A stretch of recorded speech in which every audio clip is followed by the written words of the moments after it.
production powerhouse, where Snickers bars are born at a pace that'll make your head spin.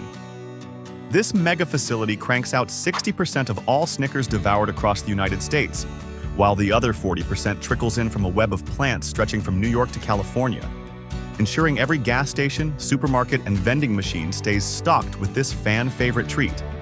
Walking through these buzzing halls, you can feel the energy, conveyor belts humming, machines whirring, and the faint scent of chocolate and peanuts teasing the air. The secret to Snickers' charm? A flawless mix of ingredients, starting with a milk chocolate so special it's designed to stay solid in your palm, but melt into a creamy dream the moment you taste it. Let's dive into this bustling factory and uncover how they pull off this delicious feat, step by scrumptious step. Crafting the chocolate, the silky foundation. The journey kicks off with the finest cocoa beans, hand-picked from lush tropical plantations. A hulking shelling machine, think of it as a cocoa-crunching beast, tears off the rough outer husks in a flash, revealing the plump, earthy nibs nestled inside. Those nibs glide into a towering 130-foot-long rotating oven, where they roast at a steady 300 degrees Fahrenheit for 40 glorious minutes. The heat works its magic, coaxing out a deep, intoxicating aroma that fills the factory like a chocolate lover's dream. Once they're perfectly toasted, the nibs tumble into a high-powered grinder, spinning and smashing them into a velvety cocoa powder that's finer than sand. That powder meets its match in a giant mixing vat, where it's swirled with rich, sweetened condensed milk, heaps of pure cane sugar, and a subtle pinch of salt, blending into a thick, fragrant paste that's the heart of Snickers chocolate. But it's not smooth enough yet.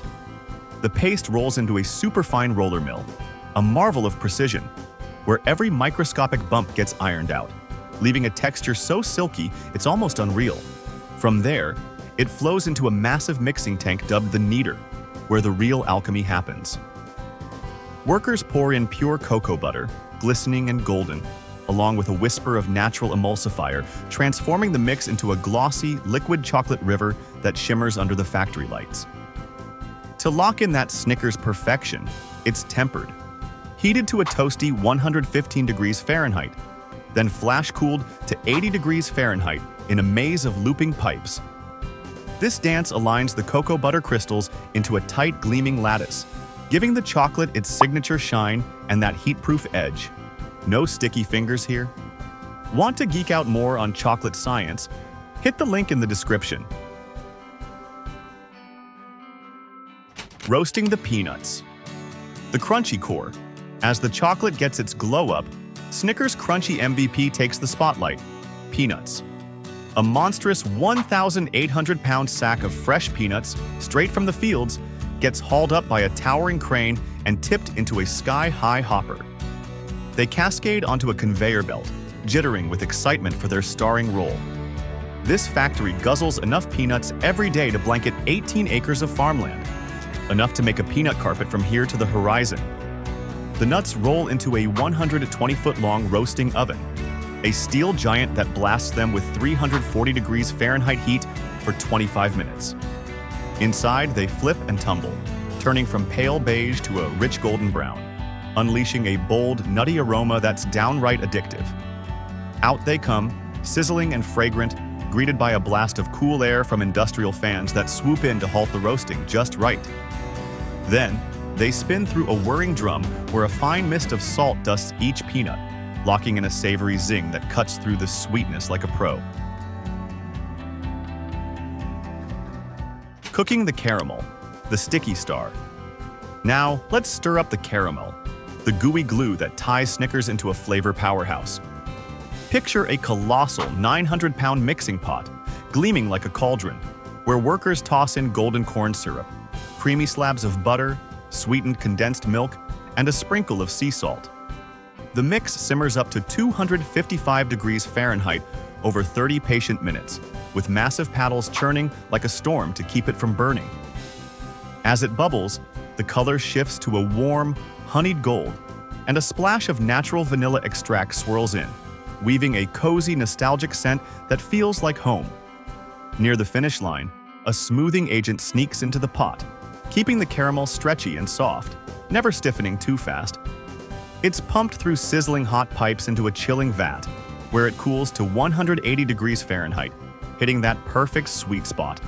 Sticky enough to cling tight to the nougat, but smooth enough to flow like a dreamy river.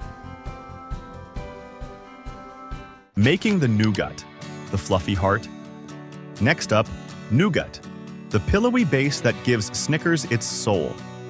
In a gleaming stainless steel tank, the size of a small car, sugar syrup, crystal clear water, and a dash of salt bubble up to 260 degrees Fahrenheit, forming a thick, glassy liquid that's pure sugar bliss. This molten syrup pours slow and steady into a frothy cloud of whipped egg whites, ballooning into a fluffy mass that's light as a feather. To nail that signature chew, it's whipped at 275 degrees Fahrenheit in a roaring industrial mixer, its steel blades slicing through like a tornado. Humidity's the nemesis here. Too much moisture in the air, and the nougat turns into a gooey mess, so the factory tweaks the heat higher on damp days to keep it firm. Once it's just right, a generous dollop of fresh ground peanut butter folds in, pumping up the nutty vibe with every swirl. The nougat then hops onto an elevated conveyor, drifting through the factory air to cool off before its big moment. Layering it up, the assembly dance.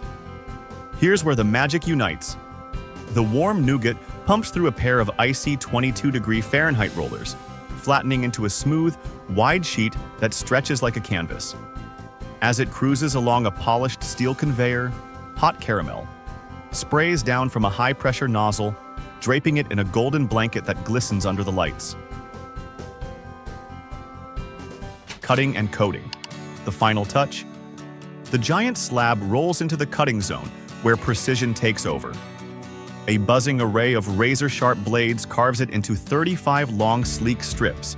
Then a flurry of guillotine-like knives chops across with lightning speed, shaping perfect 4.2-inch bars ready for their close-up. Now the chocolate finale steals the show.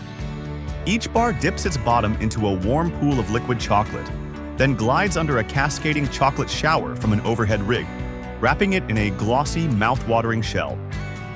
While the chocolate's still soft, a tiny roller dances across the top, etching delicate, wavy lines, the secret signature you'll spot on every Snickers bar you unwrap. Wrapping and shipping, ready for the world. Freshly coated, the bars bounce over a vibrating grid, shaking off air bubbles and smoothing the chocolate into an even, flawless finish. They cruise through a final cooling chamber where the shell hardens to a satisfying snap, locking in every ounce of flavor. Then, a blazing fast wrapping machine swaddles each bar in that iconic Snickers packaging, a special plastic that seals in freshness for months on end. Running at a wild 950 bars a minute, the machine spits out perfectly wrapped Snickers, which stack into boxes and hit the road, shipping out from Chicago to snack lovers across the planet. From bustling cities to quiet towns, ready to tackle hunger wherever it strikes.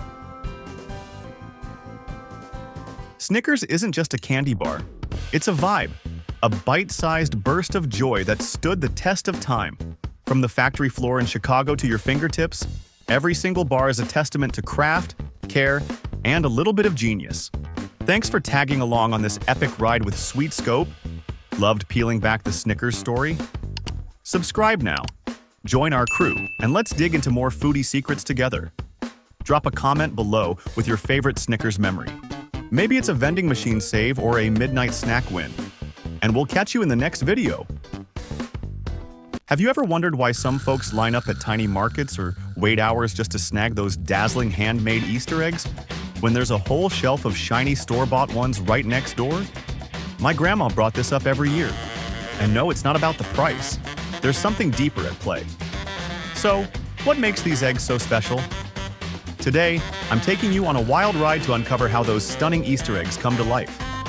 Don't forget to hit that subscribe button to join me for more mind-blowing secrets of everyday life. The journey starts at the farm. Our adventure kicks off in a place you might not expect, the chicken farm. But these aren't your average hens. These free-range divas are pampered like superstars. They're fed a VIP diet, packed with calcium, fresh grass, and some say they even get soothing music to lay better eggs.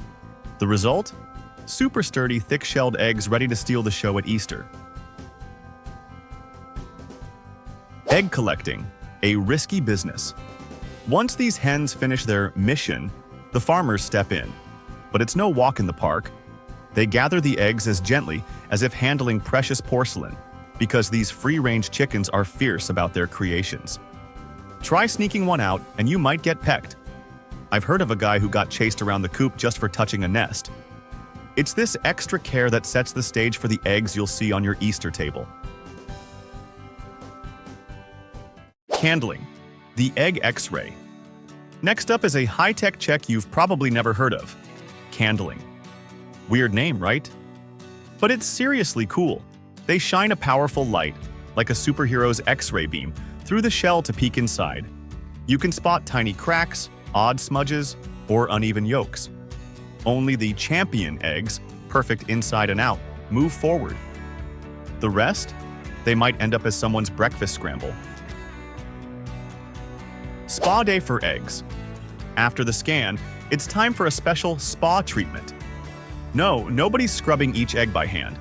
This is a high-tech setup with machines spraying water, spinning eggs, and cleaning every inch of the shell. Why so thorough? First, no one wants a dusty egg for decorating. Second, and more crucial, it wipes out bacteria. Safety first, especially when kids will be handling them all Easter long. Post-spa, they're gleaming and ready for the next big step. The boiling magic begins. Now things get hot. Literally. The eggs are plunged into giant boiling pots like something out of a wizard's lair, but way more high-tech. Everything's precise. The temperature's measured to the degree, the timing to the second. Overdo it by a minute, and the yolks turn that gross gray-green shade we all hate. When they're done, a blast of cold water freezes the cooking, locking in that sunny golden yolk. These shells are now primed to shine. Coloring. The art show unleashed. Get ready to be amazed. Here comes the coloring. Eggs are loaded onto spinning trays, and super-fast nozzles blast them with vibrant hues. Ruby red, emerald green, lemon yellow, all food-safe, non-toxic dyes. It's like watching a graffiti artist go wild in seconds. Then they zip through a hot air tunnel to dry fast, leaving a glossy finish so stunning you'll want to hold them forever. I once saw a machine dye 10,000 eggs in an hour. Mind-blowingly fast. The ancient roots of egg decorating. But hold up, did you know this egg decorating tradition goes back thousands of years? Long ago, eggs symbolized new life and the hope of spring. Ancient folks used herbs, beet juice, even real gold to jazz them up. Today, tech has taken over, but that core meaning still shines through. Each egg tells a tiny tale of renewal. Pretty awesome for something so small, huh? Golden eggs, real-life treasures. And here's a jaw-dropper. Ever heard of Easter eggs coated in gold? Not the fairy tale kind, these are legit. Some places layer thin metallic gold on the shells, turning them into table showstoppers or jackpot finds in egg hunts. Inside, you might score candy, tiny toys, or even a rolled-up dollar bill. Talk about striking it rich. I heard about a kid in Ohio who found a golden egg with $50 inside. His family cheered like they'd won the lottery. So there you have it. From proud hens strutting in the fields, through human hands and cutting-edge machines, to the dazzling eggs that light up Easter. This isn't just a production line, it's a journey packed with heart, tech, and a sprinkle of magic. Thanks for tagging along on this egg-tastic ride. If you haven't subscribed yet, smash that button now to catch more wonders hiding all around us. Every great pizza begins with just a few simple ingredients: dough, sauce, cheese, and toppings.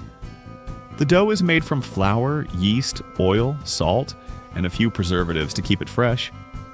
The sauce is a rich blend of tomatoes and spices, carefully crafted to deliver the perfect balance of flavor and smooth texture. The cheese, usually mozzarella, sometimes gets a little extra kick from provolone or cheddar. And of course, the toppings, whether it's classic pepperoni, fresh vegetables, or gourmet ingredients like truffle mushrooms, Every frozen pizza starts with these essential building blocks. But what happens next is where the real magic begins. In a home kitchen, kneading dough takes time, effort, and a lot of patience. But inside a pizza factory, an industrial mixer does it in just minutes. Giant steel vats blend refined flour, salt, oil, sugar, and cornmeal into a soft, elastic dough. Then active yeast is added, giving the dough that signature fluffy yet chewy texture. Once mixed, it needs to rest for about 30 minutes, an absolutely crucial step. The temperature and humidity levels must be carefully controlled to ensure that every batch of dough rises just right, maintaining perfect consistency across thousands of pizzas. Once the dough has risen, it moves on to the shaping process. A machine called a chunker divides it into perfectly sized portions before sending it down the production line. Then, a sheeting machine rolls it into a smooth, uniform sheet, almost like using a rolling pin, but on a much larger and faster scale. A special cutter stamps out perfectly round pizza bases while any extra dough is collected and reused for the next batch. Before heading to the next stage, tiny holes are punched into the dough. Something you might not have noticed before, but it's key to preventing air bubbles from forming during baking. These little details make a huge difference in ensuring every crust turns out just right. Loving this behind-the-scenes look? Make sure to subscribe so you never miss more incredible food factory tours like this. Here's something you might not know. Most frozen pizzas aren't made with raw dough. Instead, they go through a process called par baking, which partially bakes the crust to help it hold its shape and prevent it from getting too soggy later on. The freshly cut pizza bases roll into an industrial oven, where they bake at temperatures between 390 and 600 degrees Fahrenheit for about 3 to 4 minutes. This quick bake gives them a light golden color while keeping the inside soft and airy, setting them up perfectly for the next step: the toppings.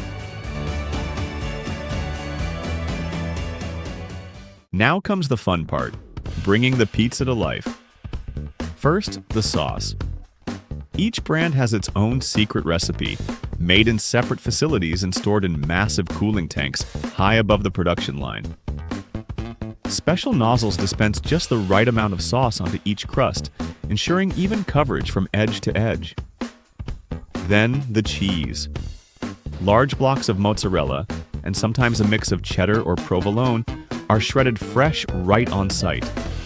A rotating conveyor system evenly distributes the cheese over each pizza, and any extra gets collected and reused, ensuring nothing goes to waste. Finally, the toppings. Whether it's spicy pepperoni, fresh bell peppers, or mushrooms, every ingredient is measured down to the gram and sprinkled onto the pizzas with incredible precision. Conveyor belts drop them in perfect amounts, ensuring every bite is balanced, no matter how many pizzas are being made at once. Before heading to the freezer, every pizza must pass one final test. Machines and human inspectors check for perfect weight, shape, and topping distribution, making sure no pizza is missing cheese, overloaded with sauce, or unevenly baked. Any pizza that doesn't meet the factory's high standards is either recycled or repurposed, because when you're making thousands of pizzas a day, there's no room for mistakes. To lock in freshness, the pizzas go through a state-of-the-art spiral freezer, where they slowly freeze over the course of 20 minutes at a controlled temperature of 25 degrees Fahrenheit. This gradual process ensures they stay fresh without becoming rock solid. Once frozen, they move straight to the packaging station. In just seconds, each pizza is wrapped in airtight shrink wrap, vacuum sealed for extra protection, and carefully placed into boxes, ready to be shipped to grocery stores all over the world. And just like that, your frozen pizza is ready to hit your oven whenever you're craving a slice.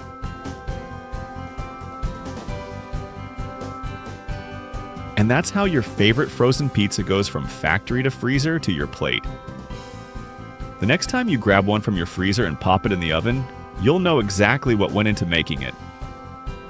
Pretty cool, right? If you enjoyed this behind-the-scenes look, don't forget to smash that like button and let us know in the comments. What's your go-to pizza topping? And of course, subscribe so you never miss another deep dive into how your favorite foods are made.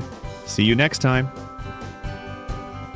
Hey, next time you drizzle olive oil on your pizza or dip your bread in it, pause for a sec. Where did this golden stuff really come from? It's not just the grocery store aisle. The truth is way weirder and way cooler than you'd guess. Today, we're jetting off to an olive grove in Tuscany, Italy, to uncover how olive oil goes from tree to bottle, step by crazy step. Buckle up because this ride's about to get all of the charts. Oh, and if you're into wild food journeys like this, hit that subscribe button now. Trust me, you won't want to miss what's next. 1. Picking the olives. Picture this. It's dawn in Tuscany, the air's crisp, and the olive trees are standing there, totally oblivious to the chaos about to hit. Harvest season rolls in from October to December, when those little olives are at peak perfection, glossy, plump, and screaming, "Turn me into oil." Timing's clutch. Pick too early, you get a bitter punch in the face.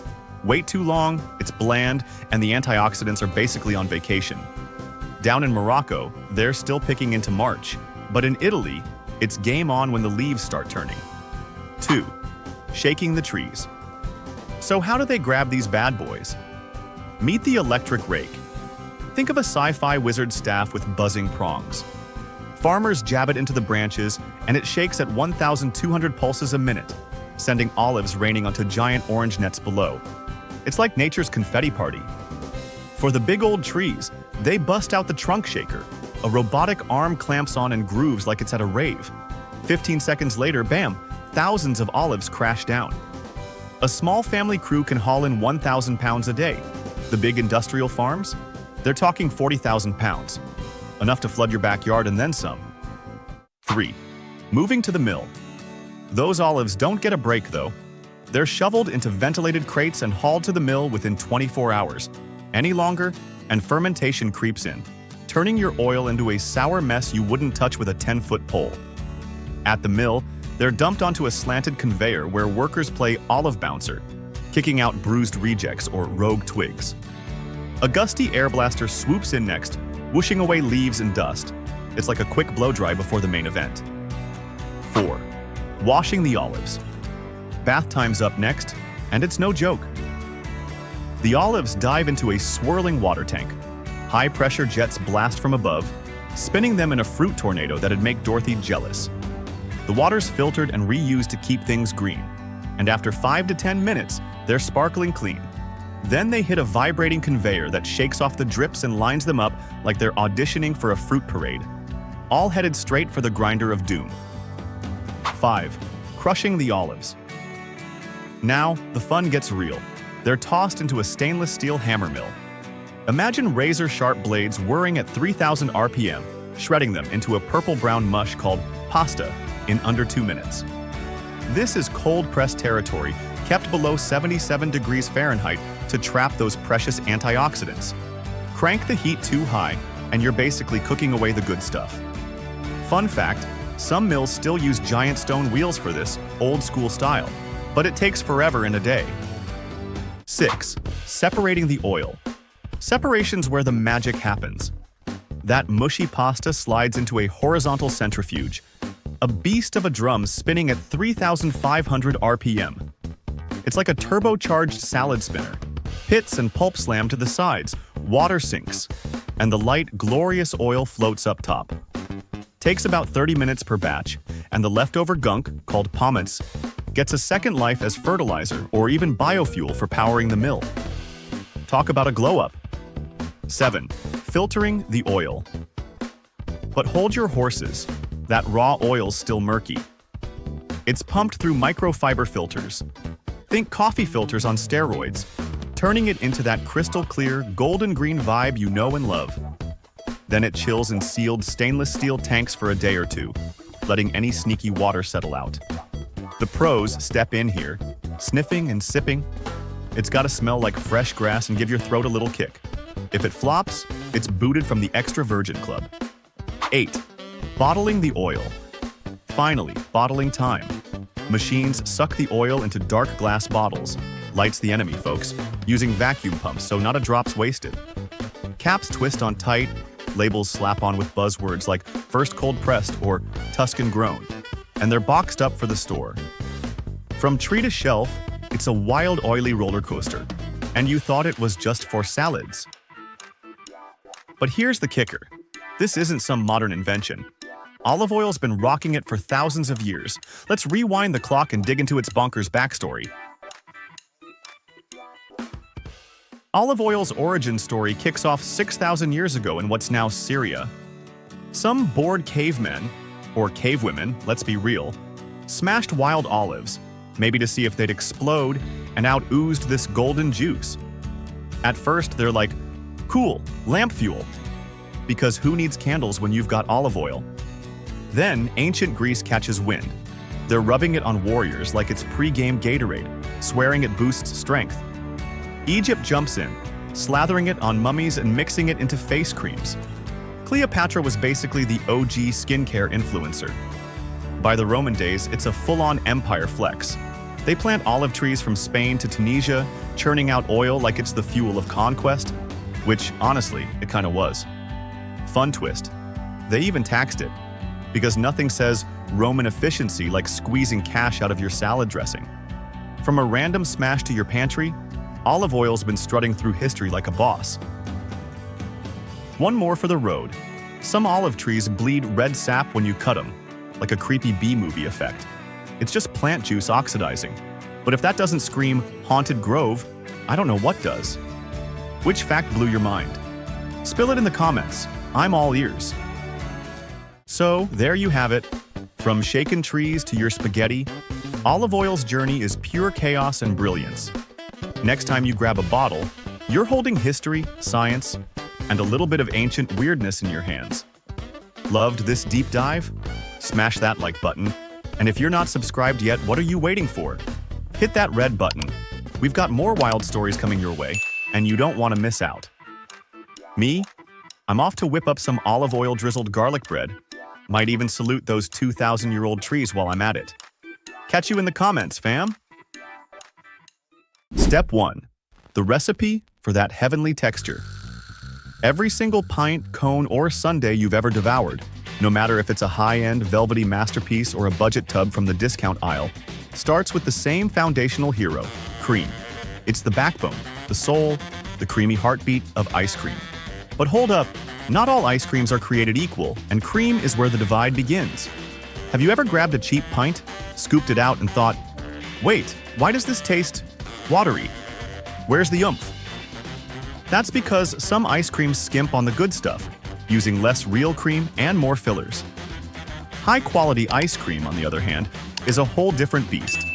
Thick, rich, and decadently slow to melt, coating your tongue with luxurious flavor. Cheap stuff? It's airy, fleeting, and gone before you can really savor it. At massive ice cream factories, the process kicks off with refrigerated trucks rumbling in from dairy farms, loaded with fresh cream kept at a crisp 39 degrees Fahrenheit, 4 degrees Celsius. This isn't just tossed into any old container. It's pumped into gleaming stainless steel silos, towering like silver giants. Keeping it at that precise temperature isn't just about staying cool. It's about locking in freshness, thwarting bacteria, and laying the groundwork for that signature silky texture we all crave. Cream alone, though, isn't enough to make ice cream. It's like the lead singer of a band. Essential, but it needs a killer backup crew. That's where a carefully crafted lineup of ingredients comes in, each playing a critical role. Milk solids. Think of these as the structural support. They give ice cream its heft and body, stopping it from turning into a sad, icy slush or a runny mess when it melts. Without them, you'd be spooning up disappointment instead of delight. Sugar and corn syrup. Sure, they make it sweet, but their real superpower is controlling how the mixture freezes. They lower the freezing point just enough so the ice cream stays scoopable instead of turning into a solid block. Ever tried a low-sugar or sugar-free version that's impossible to dig into straight from the freezer? That's why this duo matters. It's pure science masquerading as sweetness. Stabilizers and emulsifiers. These are the unsung heroes, the behind-the-scenes wizards. They keep tiny ice crystals from forming, Goodbye, gritty texture, trap air for fluffiness, and bind fat molecules together for that smooth, melt-in-your-mouth finish. Without them, your ice cream would be a crunchy, uneven disaster. Once this dream team is assembled, the mixture gets blasted through a high-speed industrial mixer. Picture it, a mesmerizing whirlpool of creamy liquid, spinning and thickening into a lush, satin-smooth base. It's almost hypnotic, watching those waves of potential swirl together, setting the stage for what's to come. Fun fact alert. Not all ice cream is dairy-based. Factories today also whip up plant-powered versions using almond milk, coconut cream, or oat milk. Proof that no one has to miss out on the frozen fun, whether you're vegan, lactose intolerant, or just feeling adventurous. And that's just the beginning. Step 1 is complete, and we're on our way to frozen greatness.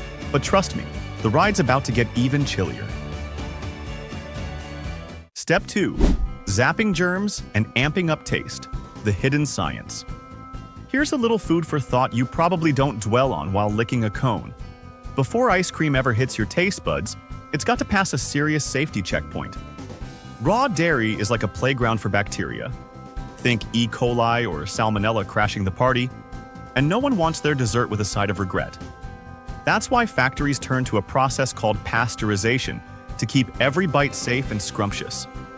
The liquid base gets pumped into massive stainless steel heating vats, think industrial cauldrons, where it's gently warmed to a precise 162 degrees Fahrenheit, 72 degrees Celsius, and held there for 30 minutes.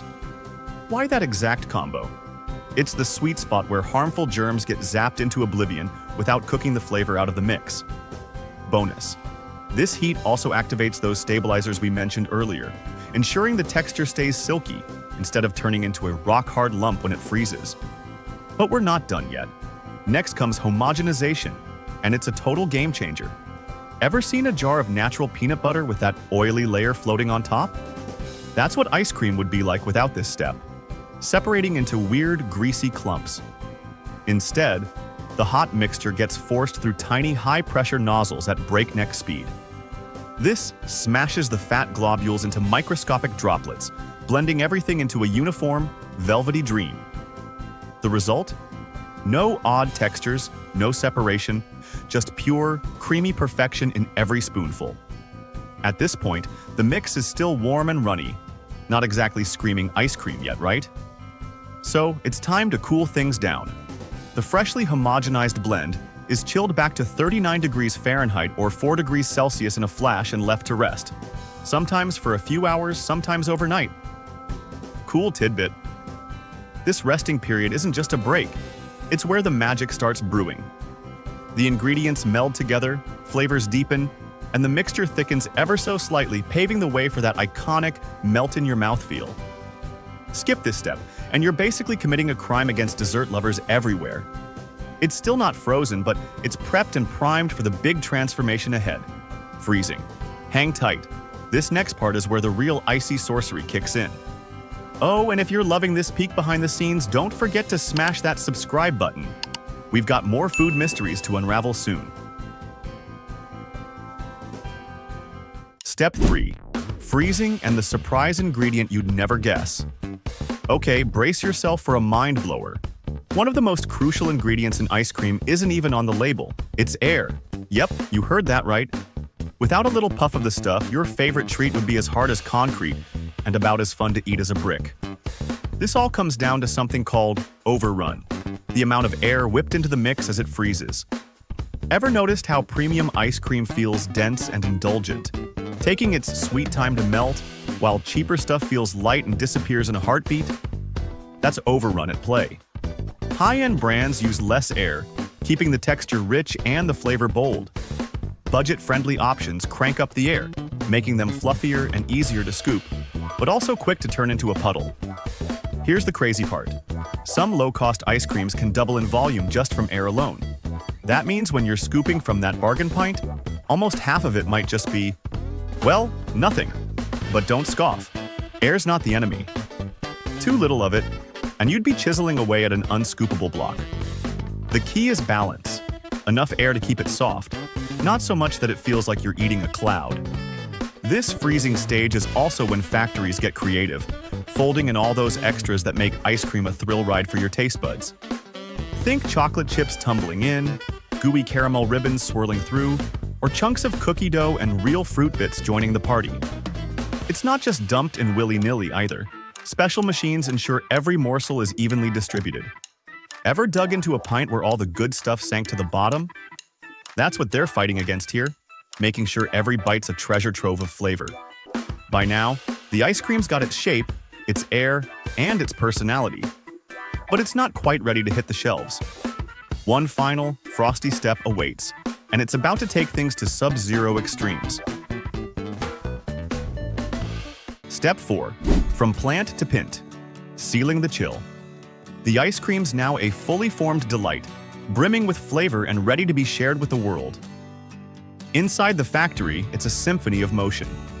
Empty cartons glide down conveyor belts, perfectly positioned to catch the goods. In a matter of seconds, automated systems dispense precise dollops of freshly churned ice cream, filling 70 to 90 cartons a minute. It's almost hypnotic watching those creamy streams spiral into place, each one a flawless little tower of temptation. Once filled, the cartons zip along to get their lids snapped on tight, sealing in the freshness. Every container gets a quick stamp, expiration date, and a unique batch code, so every pint can be traced back to its origin if needed. At this stage, it's cold but still soft, not fully set. That's where the final act comes in, blast freezing. These packs roll into a chamber so cold it'd give a polar bear chills, dropping below 0 degrees Fahrenheit, minus 18 degrees Celsius in no time. This isn't your average freezer.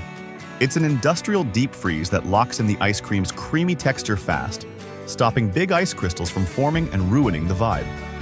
That rapid chill is why, weeks or months later, when you pop open a pint at home, it's still as smooth and luscious as the moment it left the line. After that icy blast, the cartons are stacked up, loaded into refrigerated trucks, and shipped off to stores, scoop shops, and restaurants far and wide. From the humming factory floor to your local freezer aisle, the ice cream's epic journey is nearly done, just waiting for you to grab a spoon and dive in.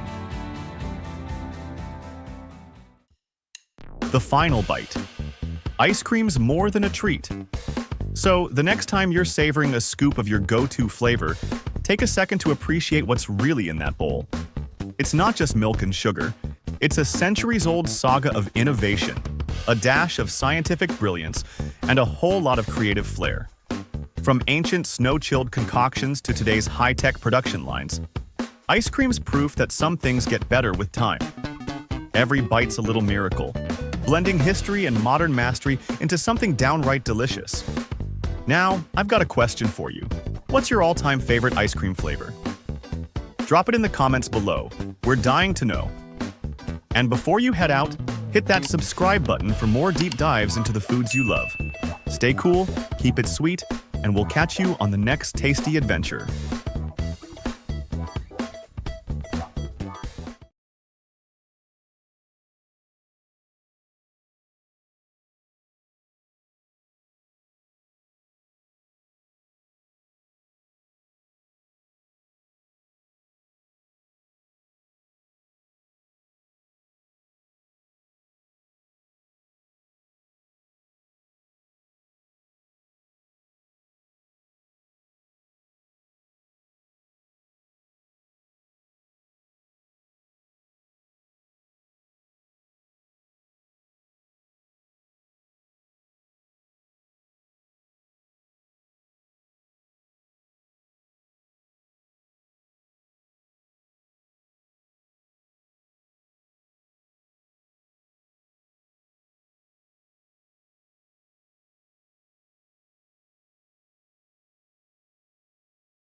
Imagine you're in the Champagne region of France, late 17th century. Local winemakers are hard at work, aiming to craft smooth, still wines, the kind that rivaled the famous bottles from Burgundy. But something strange kept throwing them off course. Every winter, the freezing cold halted fermentation in their barrels. Then, come spring, as the air warmed, the yeast inside the bottles would wake up and get back to work, producing gas. The pressure would build, and then, boom! Bottles shattered everywhere. Back then, no one had a clue about bubbles or carbonation. To them, this was a nightmare, plain and simple. Enter Dom Perignon, a Benedictine monk. Contrary to popular myth, he didn't dream up champagne. In fact, he was obsessed with stopping it from fizzing. There's a tale that when he first sipped this sparkling surprise, he cried out, "I'm tasting the stars." Did he really say it? Probably not, but it's a stellar story that hints at the magic to come. While winemakers cursed their fizzing fiasco, the French elite saw something enchanting. Those dancing bubbles in the glass were vibrant, unique, a far cry from ordinary still wine. By the early 1700s, King Louis XIV and his court couldn't get enough of it. Champagne quickly morphed into more than a drink. It became a badge of power and wealth. Sipping it was a flex, a way to flaunt your status among the aristocracy. Soon, big names like Moet and Chandon, Veuve Clicquot, and Krug stepped onto the scene, refining the craft. But taming this wild brew wasn't easy. Exploding bottles remained a plague. Workers even wore iron masks to brave the cellars, like knights heading into battle. In some years, up to 90% of their stock was lost to random blasts. It wasn't until the 19th century, with tougher glass and sturdier corks, that champagne finally shed its chaotic past. What started as a fluke became a masterpiece of precision. So what's the trick to turning plain grape juice into this sparkling wonder? Let's pop the lid on the process. Step 1. Picking the perfect grapes. It all begins in the vineyards of Champagne. Only 3 grapes make the cut. Pinot Noir, for richness and depth. Chardonnay, for crisp, lively freshness. Pinot Meunier, for a fruity, smooth finish.